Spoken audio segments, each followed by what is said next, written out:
Hello guys, welcome to Janik vlog. இன்னைக்கோட recipe வந்து பாலக் சப்பாத்தி. இது வந்து பாலக்கீரை வச்சு பண்ண போறோம். ரெசிபி வந்து ரொம்ப நியூட்ரிஷியஸா, டேஸ்டியா, ஹெல்த்தியாவும் இருக்கும். ரெசிபியை ஸ்டார்ட் பண்றதுக்கு ஃபர்ஸ்ட் நம்ம கீரையை வச்சுக்கலாம்.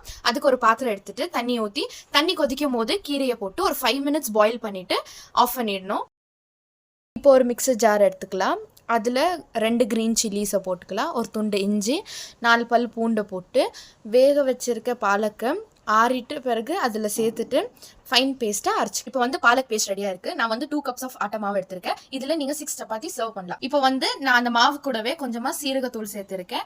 என்கிட்ட சீரகம் இல்லாதனால தான் நான் தூளாக சேர்த்துருக்கேன். உங்ககிட்ட இருந்துச்சுன்னா நீங்கள் அதை சேர்த்து அது கூடவே கொஞ்சமாக உப்பு, அதுக்கப்புறமா அரைச்சி வச்சிருக்க பாலக் பேஸ்ட்டு சேர்த்துட்டு நல்லா மாதிரி சப்பாத்தி மாவு மாதிரி பிசைஞ்சு. இப்போ வந்து பிசைஞ்சு வச்ச மாவில் கொஞ்சமாக எண்ணெய் சேர்த்துட்டு ஒரு 5 minutes ரெஸ்ட் பண்ணிக்கலாம்.